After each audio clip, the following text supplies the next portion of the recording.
tuyệt vời. Nhân dịp lễ Giáng sinh, Hà Thanh giới thiệu đến các bạn 10 món ăn nổi tiếng. 1.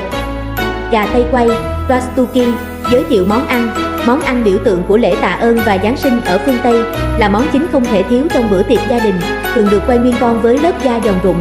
Cách làm: chuẩn bị nguyên liệu: gà tây, 1 con, khoảng 5 đến 6 kg, bơ lạc, 200 g, để phết ngoài, chanh vàng, 2 quả, củ hành tây, 1 củ, cần tây, 2 cọng, lá hương thảo, rosema, lá xạ hương, 2, lá xô thơm, xay, gia vị, muối, tiêu xay, bột tỏi, bột ớt, paprika. Các bước thực hiện: làm sạch gà tây, lau khô hoàn toàn bên trong và bên ngoài, trộn bơ mềm với các loại gia vị, hương thảo và xạ hương băm nhỏ, nhẹ nhàng dùng tay tách da gà ở phần ức và đùi, sau đó nhét phần bơ gia vị vào giữa da và thịt. Kết phần bơ còn lại khắp bề mặt ngoài của gà, nhồi chanh, hành tây, cần tây vào bụng gà. Buộc chân gà lại bằng dây thực phẩm, đặt gà vào khay nướng, nướng ở nhiệt độ 160 độ C.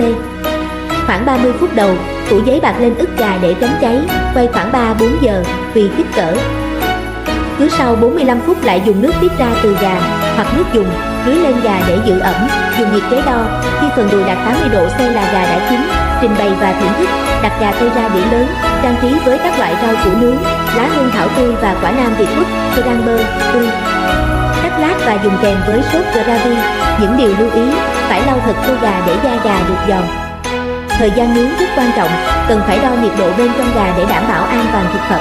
Mời các bạn tiếp tục xem món thứ hai.